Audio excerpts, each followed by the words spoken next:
So, uh, welcome all to this evening's talk. And it's the first of our online events as part of an exhibition called Other Rooms that myself, Leah Clement, and Katrina Markovichuta have curated. The exhibition is on show at the Artists Association Gallery in Vilnius.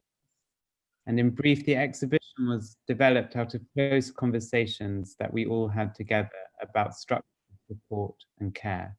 The artists in the exhibition are Kabi Chow, Leah Clement, Milda Yanusheva-Chutin, Renee Akitilek Maboya, Joshua Schwabel, Edward Thompson, Romilly Alice Walton. And you can find out more about this exhibition on our website. I will come on to the introduction properly for Eli soon, but I'm going to give some little practical details and a short introduction, which will take about 7 minutes. So I am Yates Norton, the curator for public programs at Rupert, and Rupert is a publicly funded contemporary arts residency and education center in Vilnius in Lithuania. I would like to start with some acknowledgements.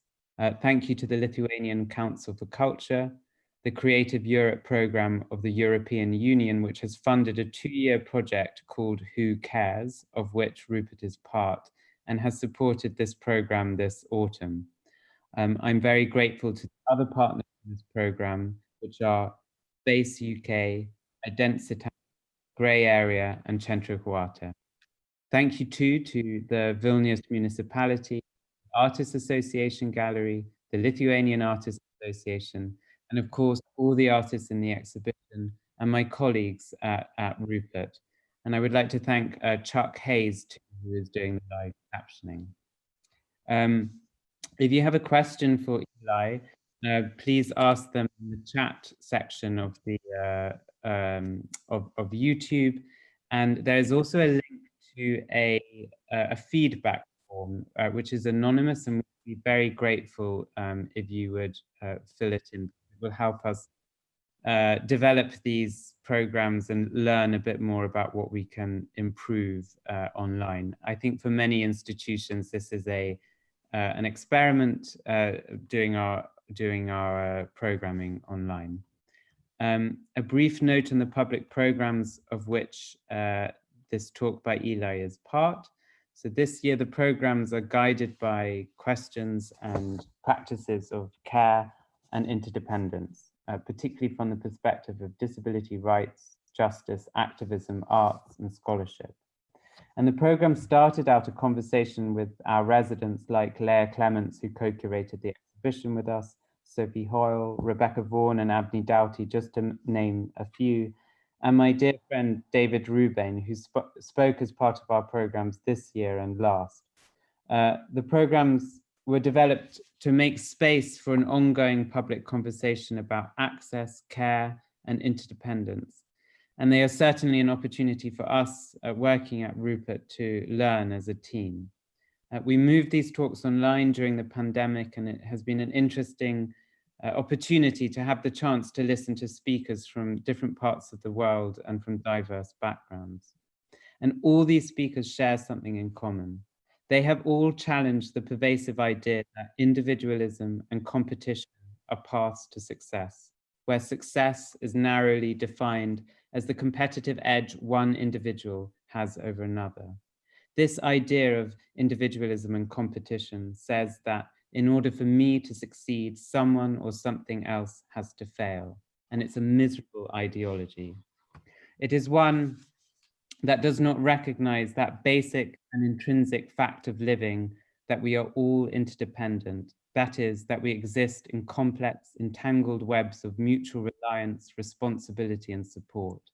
And I find it striking that this ideology of individualism has been so extraordinarily successful to the point that it has been naturalized as a quote unquote fact of life.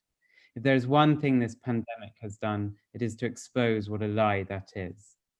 Eli Clare, who I'm so hugely grateful has agreed to speak as part of our programs. And Eli, through his writing, activism, and speaking, has challenged ableism and the various oppressive systems with which it intersects in ways that are both fierce and tender. I'm hugely grateful that he has agreed to talk, and I'm really looking forward to this talk.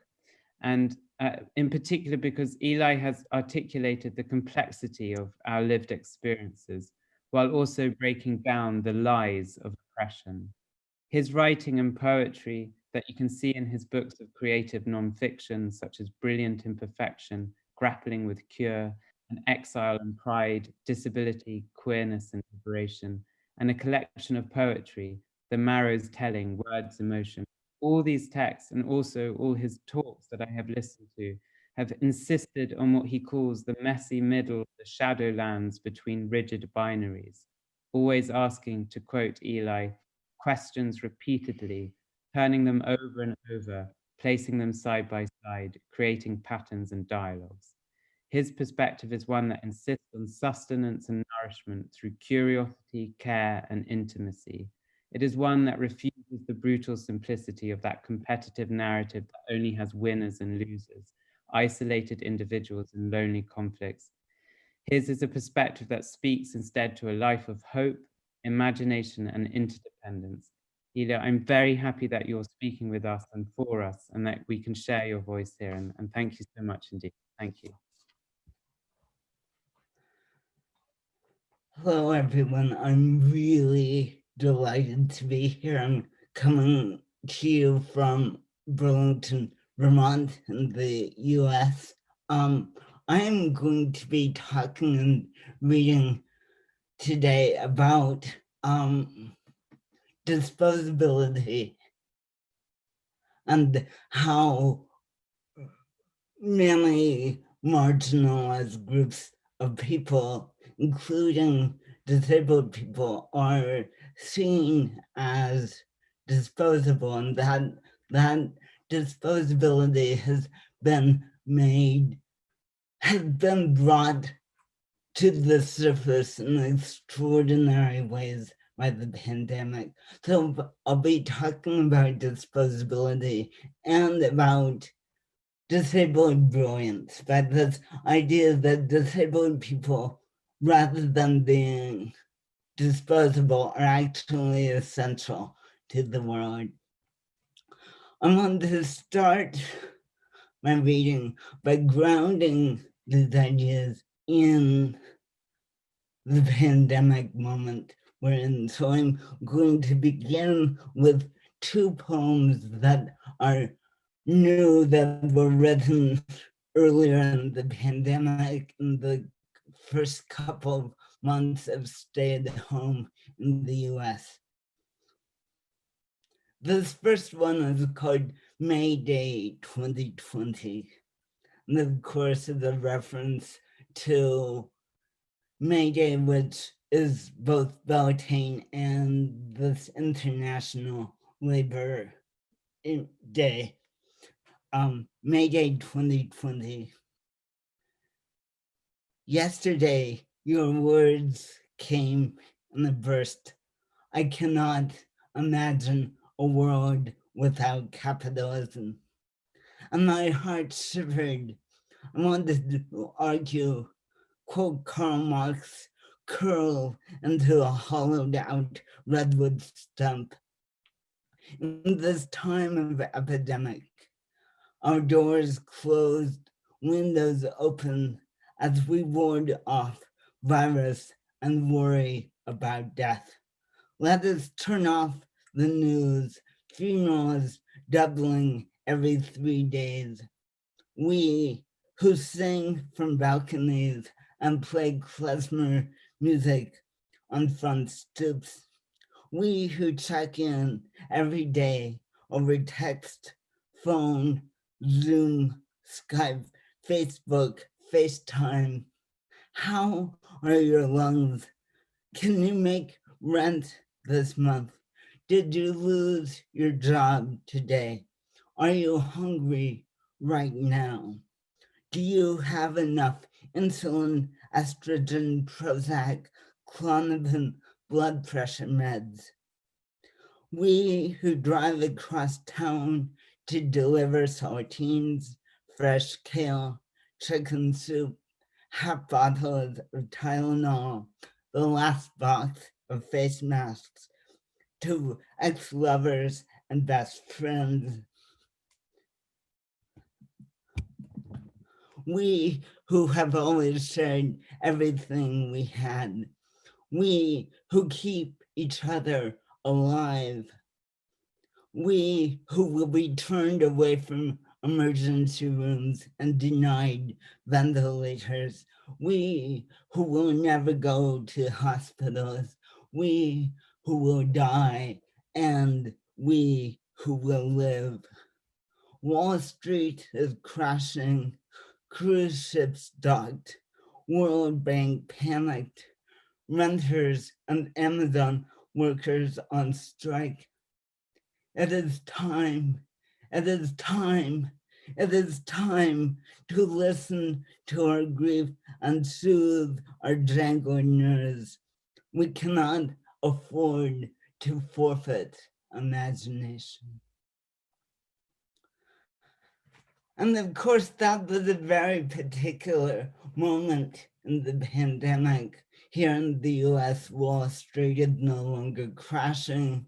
The cruise ships are only, some of them are docked. The World Bank is less panicked. Renters are still striking. Amazon workers are still being exploited.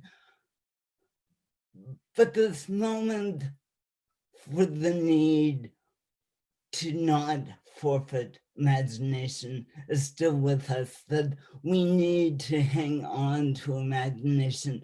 We need to believe that this pandemic time is a doorway, that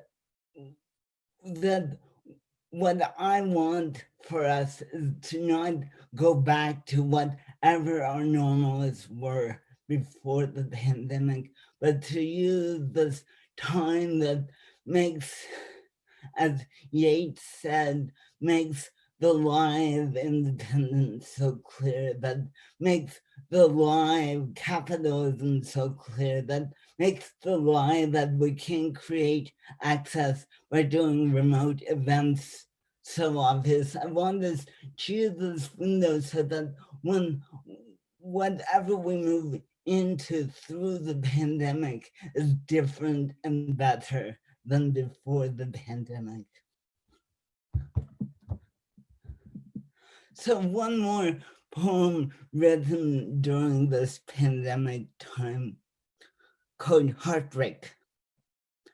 Heart of lake at flood level, heart of stone, heart of pine, heart of glacier collapsing, heart of spasm and stem, heart of river no longer reaching its estuary, heart of scientist working to create a vaccine for which the whole world is waiting, heart of hummingbird hive, hay barn, heart of octopus and damselfly, heart of ER nurse after a 16-hour shift, heart of thunderhead, heart of apple tree, heart of janitor cleaning rooms of the newly dead, heart of queerness, heart of no justice, no peace, heart of rook and pawn placed on a chessboard, heart of falcon nesting on top of a skyscraper, heart of tightrope walker at 2 a.m., heart of dance floor, disco ball, drag queen after one too many whiskey sours, heart of Black Lives Matter, heart of snake, mouse, owl, heart of bedrock, heart of treehouse, heart of grief, heart of jet stream, heart of moon, heart of sandhill crane, heart of rumble, heart of rage, heart of hallucination, heart of orgasm, heart of gasping for breath, heart of ventilator, heart quivering, heart stumbling, heart beginning to stop, beginning to break, beginning to rise.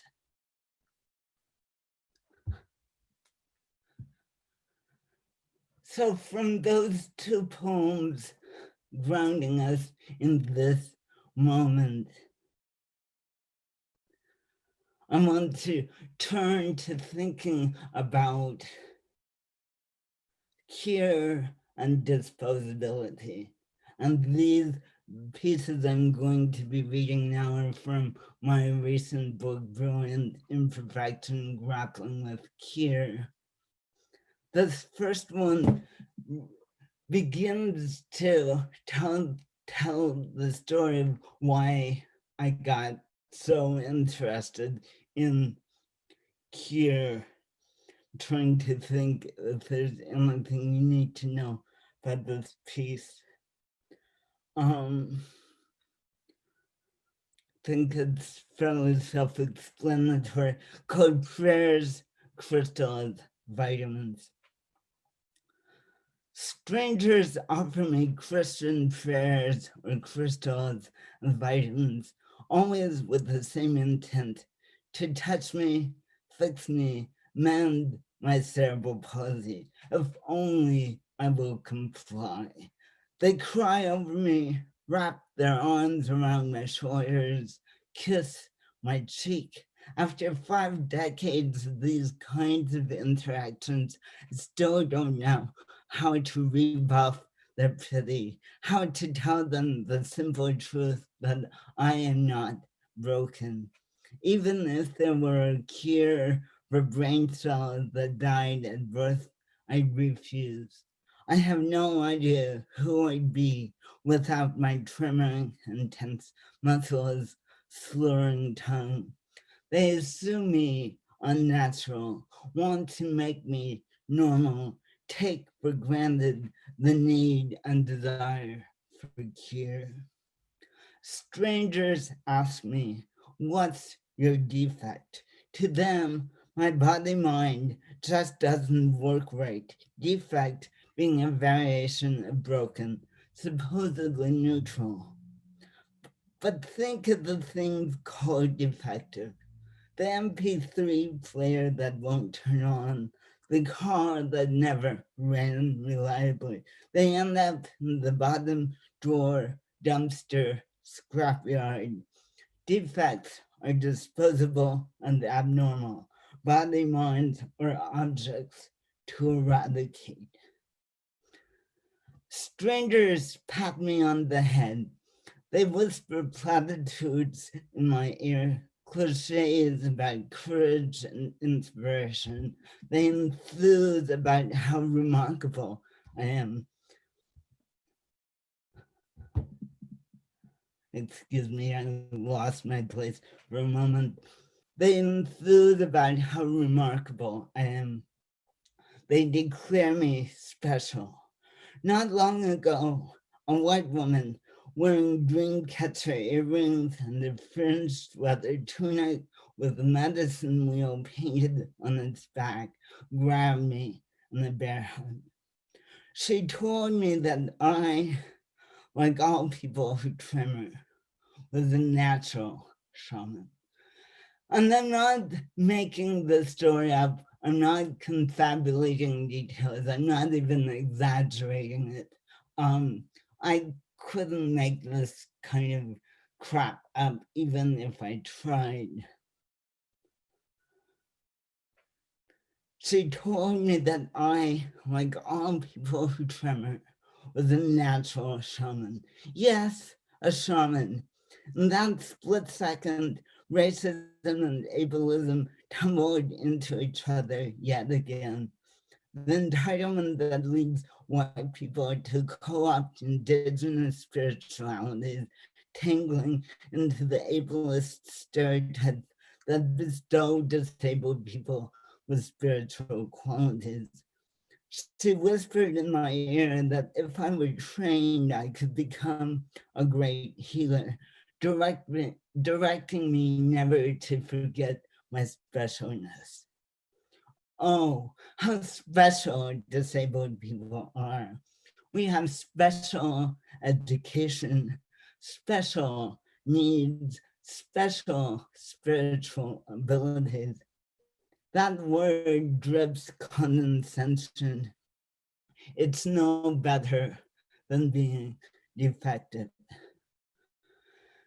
In this next paragraph or two, just as a heads up, I'm going to be using some racist and ableist hate language, and I'm going to say those words directly rather than using euphemisms.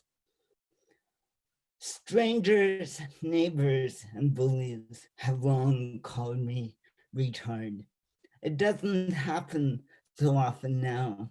Still, there's a guy down the road who, when he's drunk, taunts me as I walk by with my dog.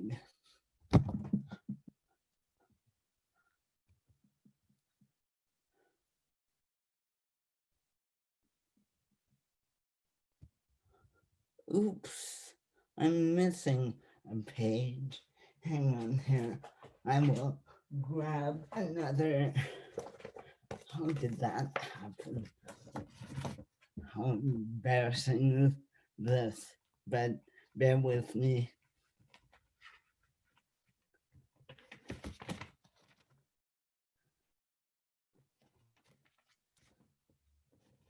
Totally had not planned on this, obviously.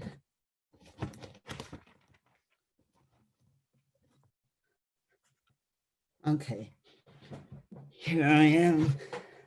Excuse me for that blip. Okay, still, there's a guy down the road who, when he's drunk, taunts me as I walk by with my dog. But when I was a child, retard was a daily occurrence.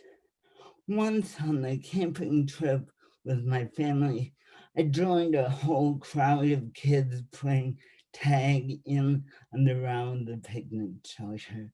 A slow, clumsy 9-year-old, I quickly became it. I chased and chased, but caught no one. The game turned, kids came close, ducked away, yelling, retard. Frustrated, I yelled back for a while. Retard became monkey. My playmates circled me. The words became a torrent. You're a monkey, monkey, monkey. I gulped, I choked, I sobbed. Frustration, shame, humiliation swallowed me. My body mind crumpled. It lasted 2 minutes or 2 hours. I don't know. When my father appeared, the circle scattered. Even as the word monkey connected me to the non-human natural world, I became supremely unnatural. All these kids, adults, strangers join a legacy of naming all disabled people and non-disabled people of color not quite human. They approached me with prayers and vitamins, taunts and endless questions, convinced that I'm broken, special, an inspiration, a tragedy in need of cure, disposable. The momentum of centuries behind them, they have left me with sorrow, shame, and self-loathing. So that's part of the personal story that brings me to needing to think about disposability and cure. I want to pause here now and pick up the other thread of this reading, which is this notion of disabled brilliance. So this is a piece about a particular kind of disabled brilliance called twitches and tremors. You and I have just finished facilitating a day-long training. Back in our hotel room, we collapsed onto a bed, out of words, breath, energy. We lay next to each other, your head light against my shoulder. You brushed my ribs. I flinch. Your hands twitch again on my skin. I answer with tremor, starting as always behind my right shoulder blade, descending my arm. My touch vibrates into you. Your hands twitch and curl over me, triggering a cascade of tremors. Slow, slow. My muscles don't lock. Tremors rise to meet twitches, call and response. I've had lovers tell me how good my shaky touch feels. Tremors likened to extra caresses or driving over a gravel road. Their words an antidote to shame. But until now, I had never felt the pleasure they describe. Your twitches spread across my skin, tingle, echo, dance, disabled brilliance.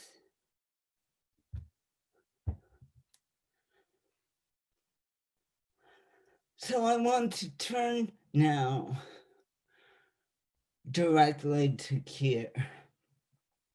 And I want to think about Keir in relationship to disposability, not just as a medical procedure, but as also as a cultural ideology.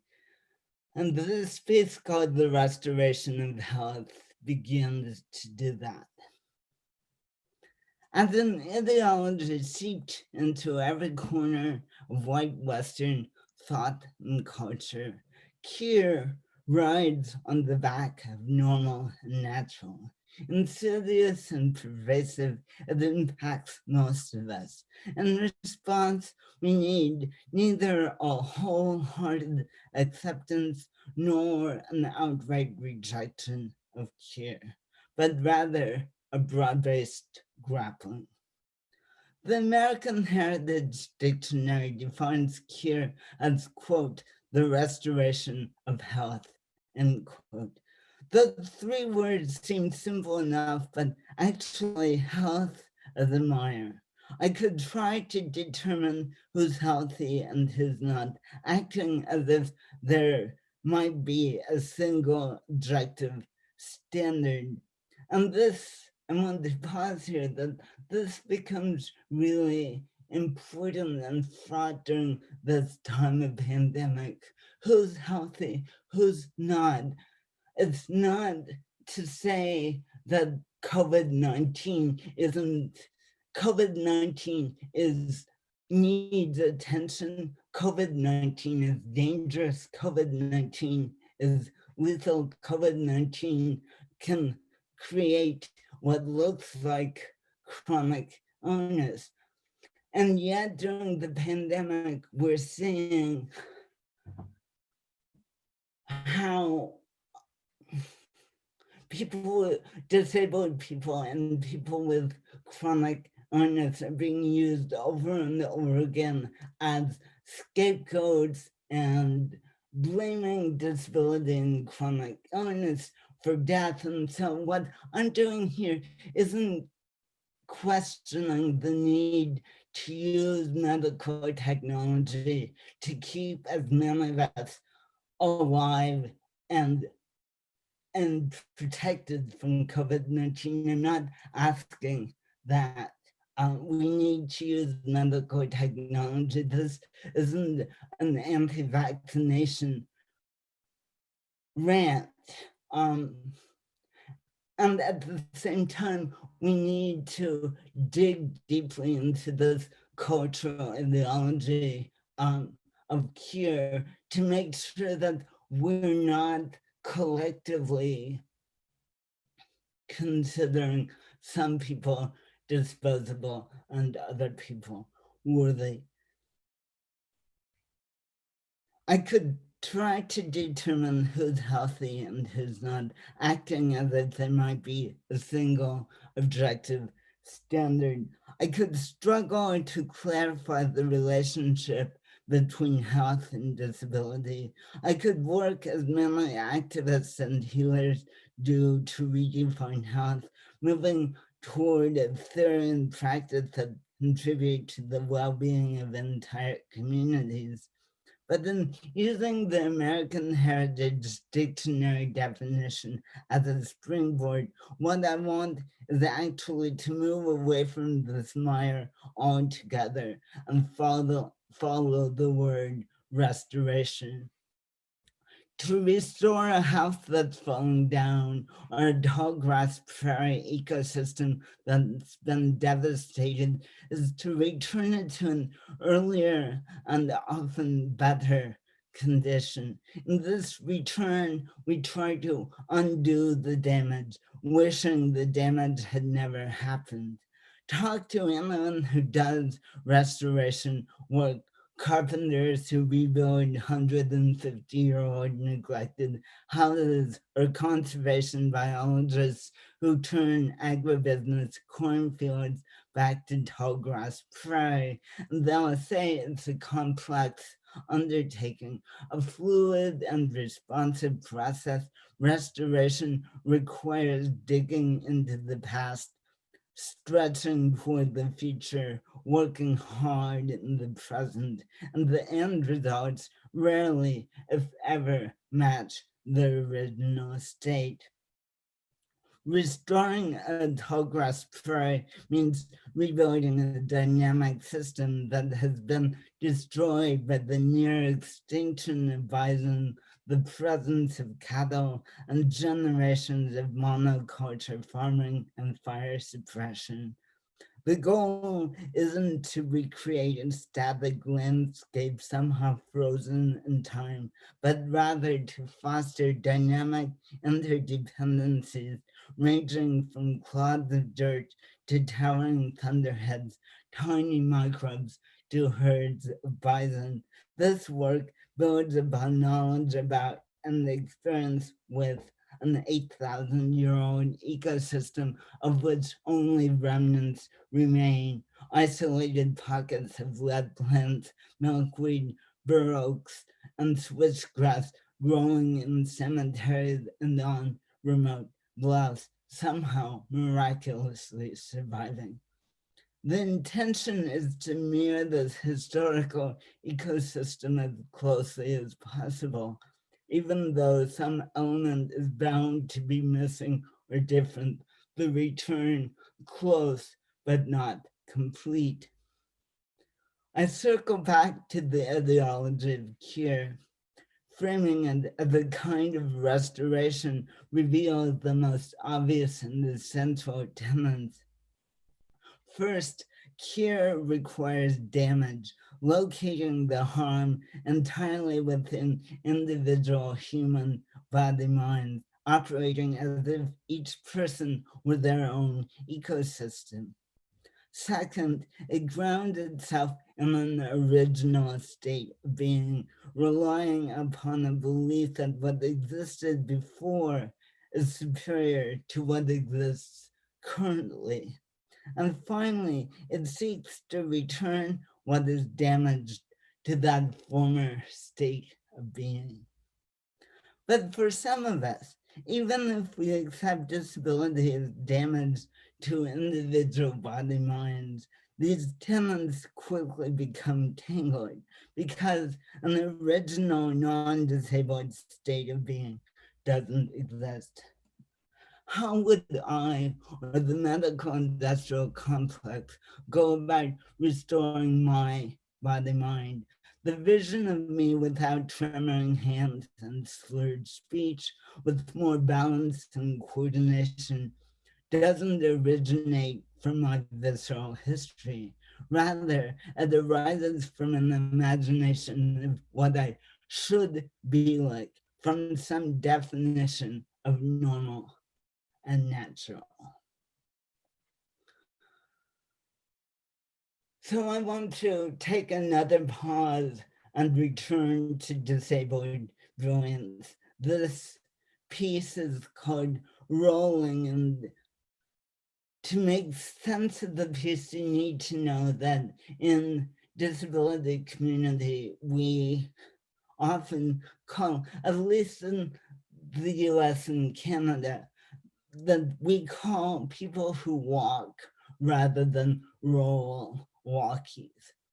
And we do that not to create a hard binary between walking and rolling, because of course we know there are a million ways of walking, a million ways of rolling, and a lot of people who both walk and roll. At the same time, the word walkie is used to make visible a mode of mobility that's privileged and often not even paid attention to in its privileging. So this is called rolling. As a walkie, I took a while to learn that when I stroll down a sidewalk with wheelchair users, I do not need to slow down. If there are curb cuts at every intersection and the concrete is relatively smooth, wheelchair users, especially those in power chairs, can leave me in the dust every time. In truth, they're slowing down to be with me.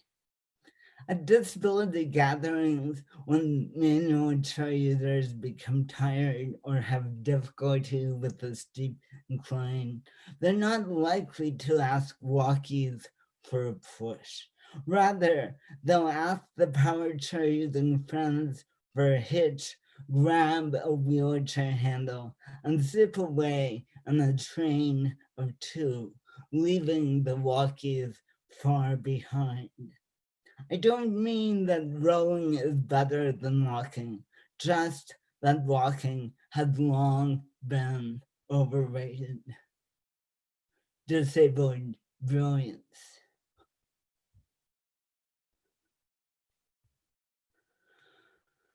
So now to continue with this thinking about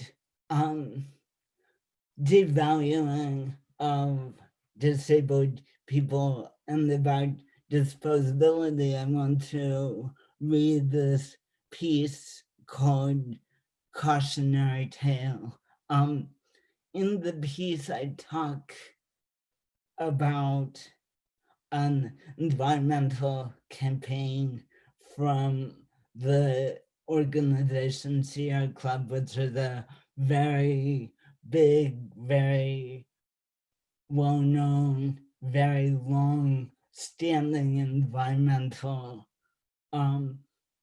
organization here in the States. And I describe the campaign in some detail in the piece.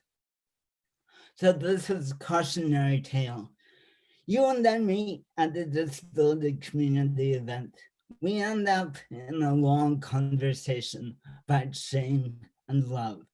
You tell me that the military dumped trichloroethylene near your childhood home, that chemical leaching into the groundwater and shaping your disabled body mind as you floated in utero.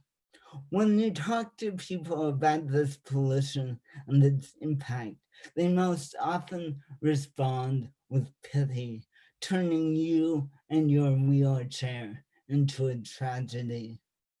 As you tell me this story, I think of a series of advertisements in the Sierra Club's campaign, Beyond Coal.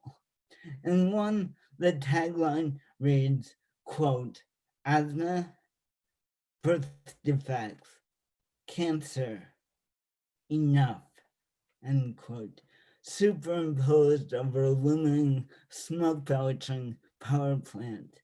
And another, we see the big belly of a pregnant woman dressed in pink, one hand cupping her stomach. Her skin is light brown, her face is invisible, her belly is captioned, quote, this little bundle of joy is now a reservoir of mercury, end quote. The fine print tells us, quote, Mercury from our nation's coal-burning power plants is harming pregnant women and their unborn children.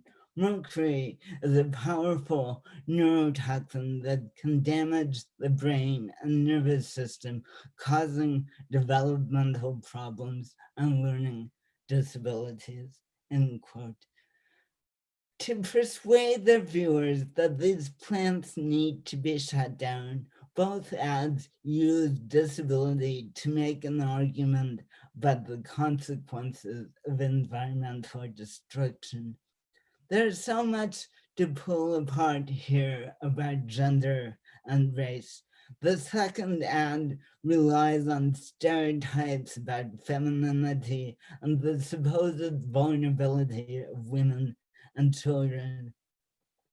It objectifies a woman of color, reducing her to a body part, which is then further reduced to a reservoir. But at the center of this argument is disability. Seemingly, the ads ask us to act in alliance with the people most impacted by the burning of coal. But digging down a bit, the Sierra Club twists away from solidarity, focusing instead on particular kind of body-mind conditions, asthma, birth defects, cancer, learning disabilities, transforming them into symbols of environmental damage. This strategy works because it taps into ableism. It assumes that viewers will automatically understand disability and chronic illness as tragedies in need of prevention and eradication. And that, in turn, these tragedies will persuade us to join the struggle. Certainly, ending environmental destruction will prevent some body-mind conditions, but by bluntly using ableism, the ads conflate justice with eradication of disability. The price disabled and chronically ill people pay for this argument is high. It reduces our experiences of breathing, of living with conditions deemed birth defects, of having cancer, of learning in a multitude of ways to proofs of injustice. This, this reduction frames disability yet again as damage located entirely within individual body minds, while disregarding the damage caused by ableism. It ignores the brilliant imperfection of our lives. It declares us as unnatural as coal burning power plants. The price of this argument would be one thing if it occurred in isolation. But the Sierra Club's rhetoric is only a single example in a long line of public health campaigns against drunk driving, drug use, lead paint, asbestos, unsafe sex, and on, to use disability and chronic illness as cautionary tales. Amidst this cacophony, you want to know how to express your hatred of military pollution without feeding the assumption that your body mind is tragic, wrong, unnatural. No easy answers exist. You and I talk intensely. Both the emotions and the ideas are dense. We arrive at a slogan for you. I hate the military and love my body. Undoubtedly, we could have come up with something catchier or more complex. Nonetheless, it lays bare an essential question. How do we witness, name, and resist the injustices that reshape and damage all kinds of body minds, plant and animal, organic and inorganic, non-human and human, while not equating disability with injustice. And piggybacking off of that, I want to now read a piece that's even more focused on the issues of chronic illness. And I chose this piece in part again because we're in the middle of this pandemic, and so illness is way at the surface. And but this is a piece thinking about the politics of cure in relationship to chronic illness. Co-jostling my anti-cure politics. I have long brandished a vehement anti-cure politics to defend myself against the unending assertions that disability equals damage, lack of health, defect, disposability. In one diatribe I write, quote, rather than a medical cure, we want civil rights, equal access, gainful employment, the opportunity to live independently, good and respectful, healthcare, unsegregated education. Needless to say, a cure is not high on our list of goals, end quote. And I wrote that 22 or 23 years ago. I would now write something really different. I would not use the word independently, for instance. It's one of the hazards of being a writer. Thankfully, writers grow and change. It would be a horrible thing if I was exactly who I was when I wrote that sentence 23 years ago. In direct response, white, queer, disabled, and chronically ill writer Peggy Munson states, quote, this politics does not apply to those of us who see treatment or cure as the only viable accommodation that would allow us back into society. I have spent too many days in a place beyond living, watching hours of reality TV because reality has become like an interesting form of fiction to me. I am too sick to have employment, attend in a school, or live independently without treatment or cure. End quote. I could quibble about treatment versus cure, protest by saying that I've never been anti treatment. But in actuality, my anti cure politics has all too often shut out chronically ill people. I need to sit with Peggy Munson's words. I listened to a cancer survivor. She says, I'm not at war with my body, but at the same time, I won't passively let my cancerous cells have their way with me. I listened to a friend for whom a pain-free day doesn't exist. She says, the chronic fatiguing health pain I live with is not healthy. I listened to a power chair user who told me recently, my wheelchair is part of me that I wouldn't give up, but my lungs that threaten to kill me every time I get a cold, I would trade them in for a better pair without a second thought. I let their voices jostle my anti-cure politics. As I listen, I feel the lived experiences of illness, disorder, debilitating pain, and exhaustion, the moments when disability is, in truth, linked to being unhealthy, mount up. They ask me to pay attention. Disabled feminist thinker Susan Wendell writes, quote, some unhealthy disabled people experience physical or psychological burdens that no amount of social justice can eliminate. Therefore, some very much want to have their bodies cured. not as a substitute for curing ableism, but in addition to it, end quote. She insists on all our looping realities, refusing a disability politics that denies illness. All too often, even in disability communities, chronically ill people hear, "You don't seem sick. You can't be sick again. It's all in your head." I let one of those words jostle me too.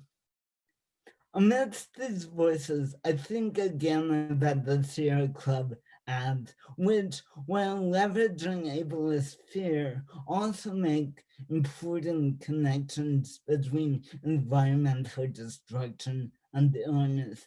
They tell us unequivocally, pay attention, burning coal causes cancer and asthma.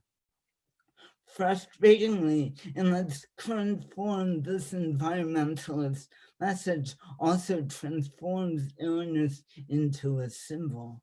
However, I can imagine a slightly different series of billboards and commercials integrating a broad-based multi-issue politics of chronic illness and disability. They would locate injustice in many places all at once, in coal burning and extracting fossil fuels from the ground and poisoning the planet and the many beings that make home here, including humans, and the racism and classism that force poor people and or people of color to live and work near environmental destruction. Cancer and asthma would become not symbols but lived realities amidst injustice. Using this broad-based multi-issue politics as a guide, the restoration of health doesn't only involve the use of medical technology to repair a boy's lungs and return his breathing to normal, or to stop the ravages of cancer in a woman's body and create permanent remission. Cure also requires dismantling racism, poverty, and environmental injustice. And as I read that sentence, I think so much about the current pandemic and the healthcare disparities here in the US, where Black people, particularly, are dying at rates far greater than white people. And that part of dealing with the crisis of COVID-19 is also dealing with those racist healthcare disparities. So cure also requires dismantling racism, poverty, and environmental injustice. I let health and cure take on multiple meanings.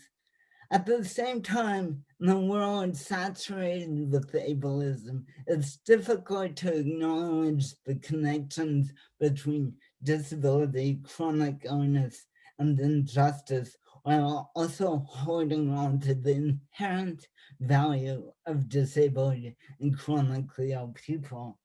I yearn for a future when everyone has health care that promotes well-being and self-determination, enough nourishing food to eat, access to clean, plentiful water, and warm, dry, safe places to live. I long for a time after we've stopped spewing tens of thousands of human-made toxins, cleaned up garbage dumps, radiation leaks, and oil spills, put an end to body-mind breaking work conditions. I'm desperate for a world where war, imperialism, and genocide no longer exist, and colonial settler nations are making ongoing reparations. In this imagined future, the body-mind differences we now call disability and chronic illness will be diminished, some of them eradicated. Yet humans are too fragile and the world too unpredictable for disabled and sick people to disappear. And if we did, what a loss that would be. And I want to end this part of the event with one more piece, and a piece again about disabled brilliance. And this is called Cycling. And to make sense of this piece, you need to know that I ride a three-wheeler, a trike, a recumbent trike that sits about 10 inches off the ground. And my cycling buddy rides a hand cycle, so she's pedaling with her hands rather than her feet. So this is called cycling. You and I are cycling buddies. You on your hand cycle and me on my recumbent trike. We make a good match. Both of us on three wheels, sitting 10 inches off the ground. You fly downhill way faster than me. I adore watching you lean on the first turn of a descent before you disappear. Maybe I climb faster than you, but only maybe. We seek out hilly loops to train for a 3-day, 100-mile ride in the White Mountains. We curse and groan our way up Mount Tom, sail back down. On flats we gab and tease. When there's not enough room to ride side by side, I follow close behind you, charting my course on bumpy asphalt by watching your tires, admiring your shoulders, flexing through every pedal stroke. On steep hills, you tuck in behind me, watch my rear wheel, and keep cranking.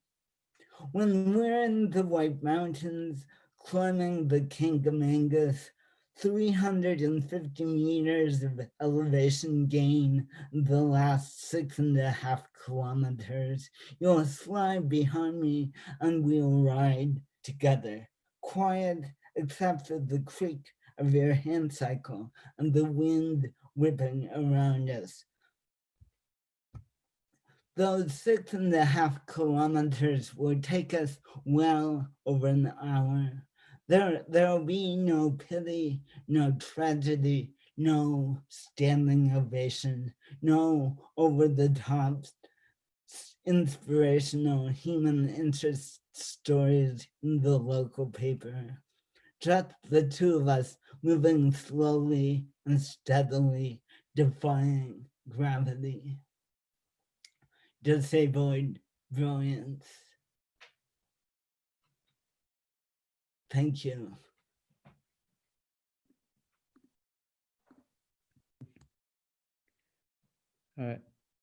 Eli, that was really, really moving, and thank you so much for such a. I'm really struck by your talk and how I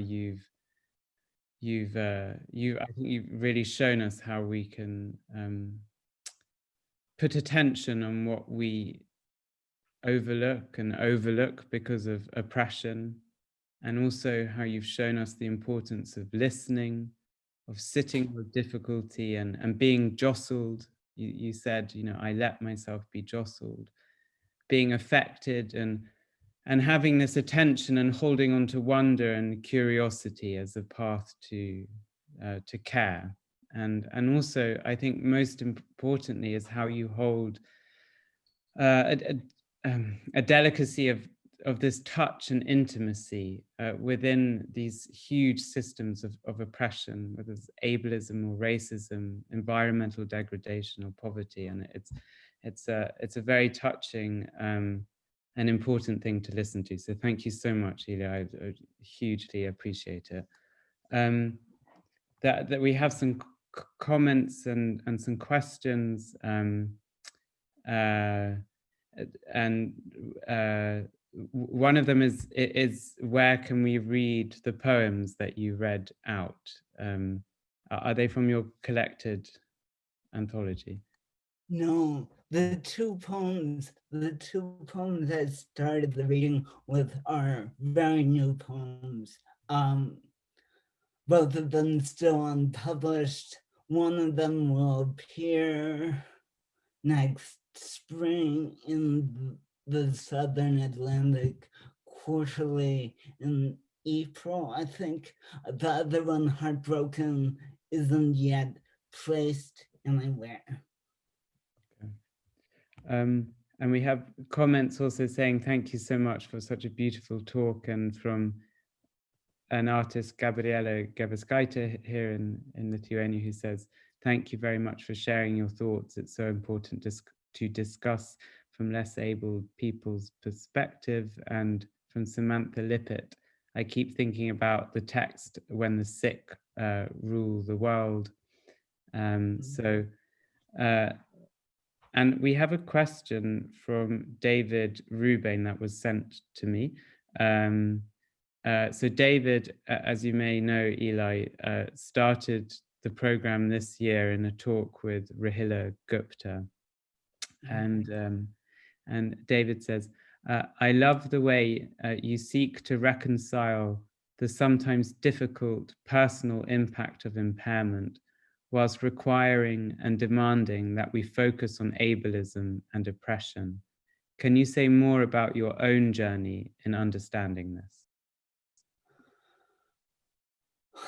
Oh God, that is a big, important question. You know, that when I hear that question, I immediately think of how each of us comes to politics. How do we come to a political understanding of our body and mind experiences? I know that for me, coming to the social model of disability that separates impairment from ableism was an extraordinarily important moment. Like, I can remember the moment where I read the piece that introduced me to that idea. I was 21 or 22, and I had spent a childhood completely ashamed and completely embarrassed. As someone who's been disabled since birth, raised in a family of people who didn't think of themselves as disabled, although there was some disability in my immediate family, no one identified that as such. In the town, in the fishing and logging town, saturated in disability, because if you fish or log long enough, you are going to get disabled, but no one called it disabled. So I grew up believing I was the only disabled person, grew up believing that I could pass, even though that's a complete joke on me. There's no passing. The moment I move, the moment I speak, it's visible that there's something different, and that difference is often coded as wrong and disposable. So, but I grew up saturated in shame. I grew up not knowing disabled people, not connected to disabled people, and grew up, and consequently grew up believing that all the ableism I was facing, all the kisses on my cheek and pats on my head and hugs by strangers, all the staring, all the gawking, all the bullying, all the rock throwing, all the everything was somehow my fault. Until that moment where I learned about ableism for the first time, and it was the proverbial light bulb, the revelation immediately was like, oh, you mean this isn't just my fault? You mean there's a system of oppression? Like, I was already a feminist. I had already come out. I was deeply immersed in queer activism. So a systemic analysis of oppression wasn't new to me. But to be able to apply that systems level analysis to disability and have a word for ableism made such a huge difference. I mean, it wasn't overnight that I was no longer ashamed and and then connected to disabled people. That took a decade, and certainly I believe that struggling against shame is often a lifelong deal for many of us. So the naming of the system of oppression, big deal. And for many years, I was someone who really firmly believed that disability was almost entirely by that system of oppression. And it's only been in the last 15 years or so where it's like, oh, we need to acknowledge our bodies too. We need to acknowledge like the real lived struggle that is sometimes about our bodies, sometimes about pain, sometimes about stuff we want to do that we can't do regardless of how much access there is. Sometimes it's about chronic illness, sometimes it's about acute illness, sometimes it's about um, dealing with mortality and death, that those experiences are also important to talk about alongside and tangled through an analysis of ableism. It's not one thing or another, and that we as disabled and chronically ill people get to tell the stories both about ableism and about what what it's like to live in our particular body minds. We get to tell those stories, and those stories may acknowledge the difficulty of say pain, but we get to acknowledge that difficulty on our terms and not inside the ableist stereotypes that are held about us. Yeah, I think that's such an important point, and what was reiterated also by David and Tom Shakespeare at the beginning of this year. And actually, just on that, I wanted to also ask a question about pleasure, because in your book Brilliant Imperfection, you speak of this move from shame to pleasure, and also just your texts are so full of just the extraordinary pleasure of touching and listening and looking at, and maybe how pleasure also relates to a form of resistance, perhaps, for you. Or yeah. Right. It's both resistance and it's the acknowledgement of what's true. Like, disabled people are so entirely desexualized or seen as entirely dangerous, hypersexual. I'm thinking particularly of folks who might call themselves mad, who dominant culture thinks of as um, mentally ill. That mad people are often seen as hypersexual and with sexuality that's dangerous, or intellectually disabled people who are seen both as desexual or desexualized, or seen as so vulnerable and at risk for sex that sterilization becomes a reality even today. in the US. So that the relationship between disabled people and sexuality and pleasure isn't as simple as all disabled people are desexualized. The different disabled people deal with different pieces, but we're so denied self-determined pleasure. Um, that part of writing about pleasure for me isn't even about resistance. It's just about what's real in our lives. A lot of us experience pleasure in lots of ways. Some of that about sex and some of that not about sex. That pleasure is rarely visible. And so part of my writing about pleasures, just like this is my fucking life. Excuse my English, but this is my fucking life and get over it. Like the the the man I hold hands with on the street is not my caretaker.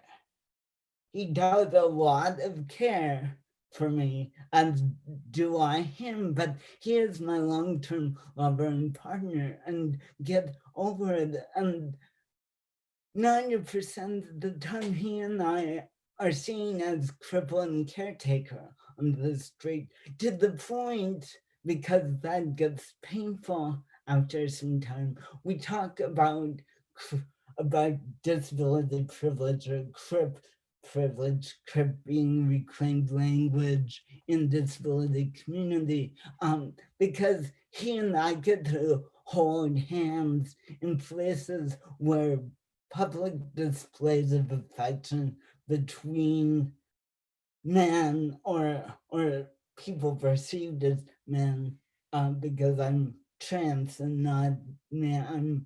Man isn't quite the word I use for my gender, but certainly he and I are seen as two men in public, and there are places in the US where gay men holding hands isn't safe, and yet we'll often hold hands in those situations, knowing that he's being seen as the caretaker leading me, the cripple, out into the world. And so we joke that that's disability privilege as a way of deflecting the pain of ableism. You know, and so writing about pleasure and lots of different kinds of pleasure is, yeah, partly resistance, but partly just writing about about disabled people's lives. And having said that, I want to also acknowledge how many friggin' barriers there are to privilege. Not that, excuse me, how many barriers there are to pleasure in lots of marginalized people's lives. I'm thinking of a lot right now about disabled people who need care to access sexuality, who need help positioning, who need help with sex toys, who need their personal care assistants to open the door to let their date or partner or fling or trick in the front door, and how sometimes those barriers are real. Sex in institutions, pleasure of any kind in institutions, nursing homes, psych facilities, detention centers, prisons. I'm talking about all kinds of institutions. Pleasure in those institutions is few and far between. That pleasure is seen as not relevant. Pleasure is seen as something in need of crushing in those settings. So sorry for that long answer. There's so much to say about pleasure. No, I mean that was, and I think so true. Also, just to acknowledge that, because sometimes pleasure, as you say, can always be sort of used in service of like a resistance, and just to acknowledge it as a basic fact of life and living. I, I have a question from Leah Clements, who uh, co-curated the exhibition we did, of which your talk is a part, and who was also a resident at Rupert, and who I also have to thank for introducing your work to me. And Leah's a dear friend. So Leah says, "Hi Ellie." Sorry, hi Eli. Sorry, it's written. Thank you for the talk. It's been really wonderful to hear your thoughts on disposability in the current moment and some of your new writing. I read your book, Brilliant Imperfection, at a time where I was starting to think about my disability in a more focused and active way. And it's been a massive influence on how I think about the social and cultural context of my own disability and those of other people around me. So thank you for that. One of the things that made the book so compelling for me was how personal it is. And I was wondering whether being so open about your own experiences came to you easily, or whether there was a process of working towards that openness. My work has long included some memoir that I'm someone who uses personal story. And there's a lot of value in personal story just for personal stories' sake. And I'm deeply appreciative of all kinds of art that tell personal story. But in my work, I'm often interested in personal story in service to something else. And so I often work will start for me with a personal story. It's like I need to sort out what I need to sort this out. Brilliant Perfection started with the impulse of I need to sort cure out, and those things I write about in first crystals, vitamins, I need to sort them out. And in that sorting out, I often write these really long personal narratives and then tighten them up, shape them, as I figure out how I want to that story to highlight something more collective, to create analysis around something, to connect my personal human experience to something, some beings that are not human. There are lots of different possibilities there, but often my personal stories, by the time they're published, are highly crafted to both tell a personal story, but to do something bigger than just a single individual personal anecdote. Um, what else is there to say? And it's scary, it's there are some personal stories like in, so to be specific and drawing infection, the piece about schizophrenia and my near brush with that diagnosis, that was like, oh, do I really need to write this story? Even for myself, do I need to write this story? And then as it became clear that that story had use in the book, it's like, do I really need to make that story public? Can I fear I come from a writing tradition. I came up as a writer with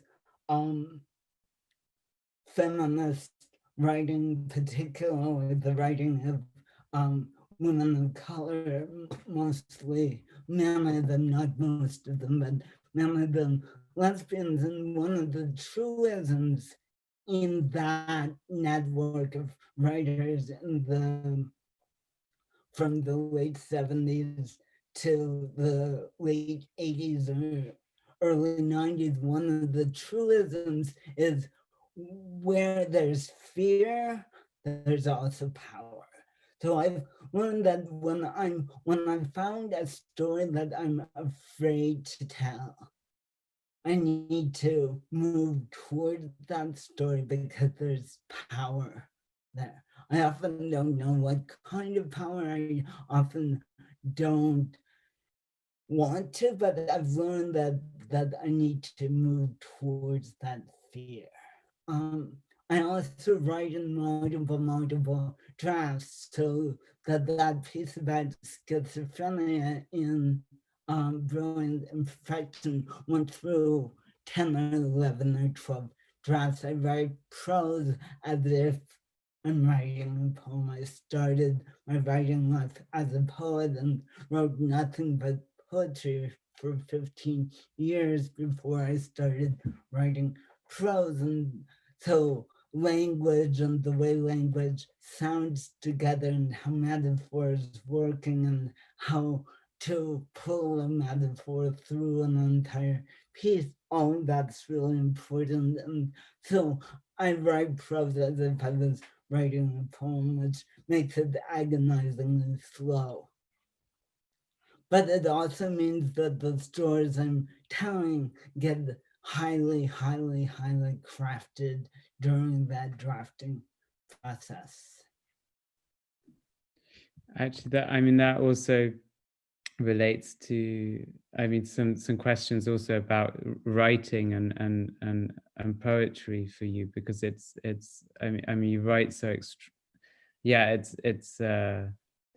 I wish I had read you earlier, because to see that how it's possible to in writing to bring together complexity and contradiction and really sit with it over a sustained a sustained period of time, or a sustained period of writing and reading. It's very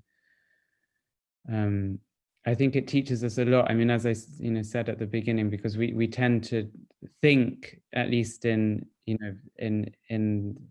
the West, in terms of these binaries, and I think you've really shown us that. Right.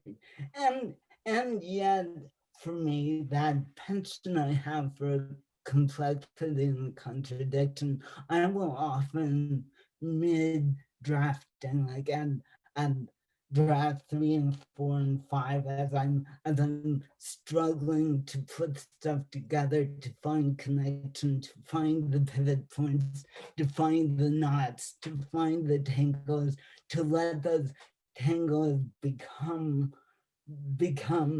the framework in the center of a piece, and really struggling, really, like, none of this is simple. It's not like I somehow have a better grasp on this contradictory stuff than other people. I don't at all. Like draft 3, 4, 5, 6, 7, where I'm like, I don't know what I'm doing. I don't know where this is leading. I often get to a point where I feel like I've hit a wall, where I just can't continue, and I'll stomp around the house for days thinking, why can't I just for once write something about one thing? Just leave it at one thing. I'd even settle for 2 things. Why can't I just write one thing about one story, or one idea, or one something? And it, like, in that middle stage of my process, I often feel cursed by this by this, how I'm propelled into complexity and propelled into tangles and networks of connections, propelled into making connections that sometimes when I tell people what I'm working on, like I'm so enjoying the imperfection, when I read mentioned bison and tall grass prairie restoration, other pieces in the book drill down deeper about tall grass prairie and bison. And I remember telling a friend at some point that I was working on this piece about bison and the hunting of bison that happened in North America in the 1800s, where 60 million bison were killed in 85 years in the US. And she said, I thought you were writing about here. I said, yeah. And she was like, how in the world are you also writing about the near extinction of bison? And I was, and it's that when I'm in right in the middle of it, when I'm in the thick of it, feels kind of like a curse. Like can't it be simpler? Can't my practice be a simpler practice? On the other end of it, it seems worth it. There's a lot of material that never sees the light of day because I can never quite pull it together. And that I don't think is unique to me. I think that's part of making art. Yeah, I mean, I mean, it's certainly a gift for us, and I think also, I mean, reading your work and following this kind of meshwork of various connections, and it also, I think it reminds us of, I mean, it's a very poetic way of expressing intersectionality as well, and the ways in which oppression is so, it's not just oppression with a big O as this abstract thing, but it mingles with so many different forms of oppression.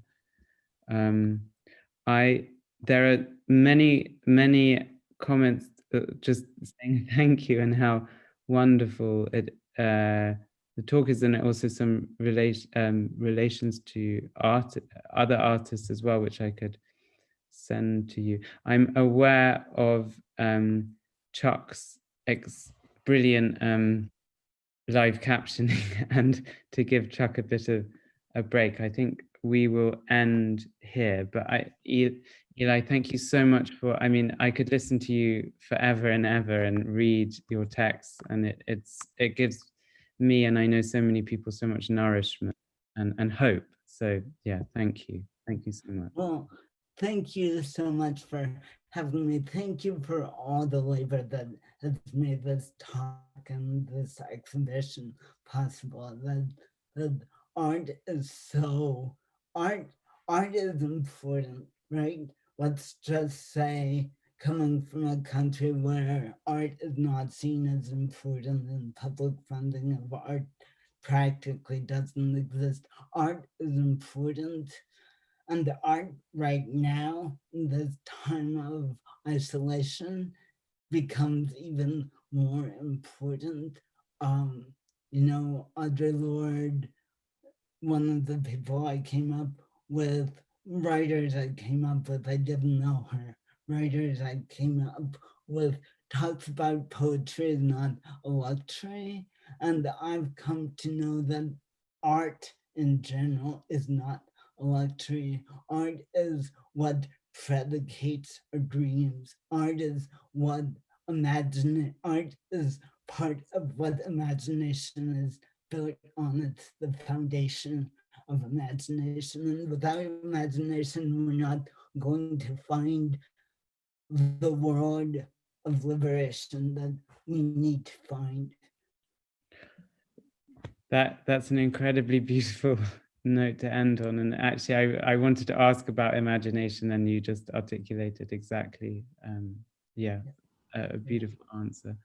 So thank you so much, Eli, and I'm looking forward to conversations ahead, reading more of your work, and thank you everyone for joining for the talk as well. And yeah, brilliant. Thank you. Thanks. Yeah, thank you.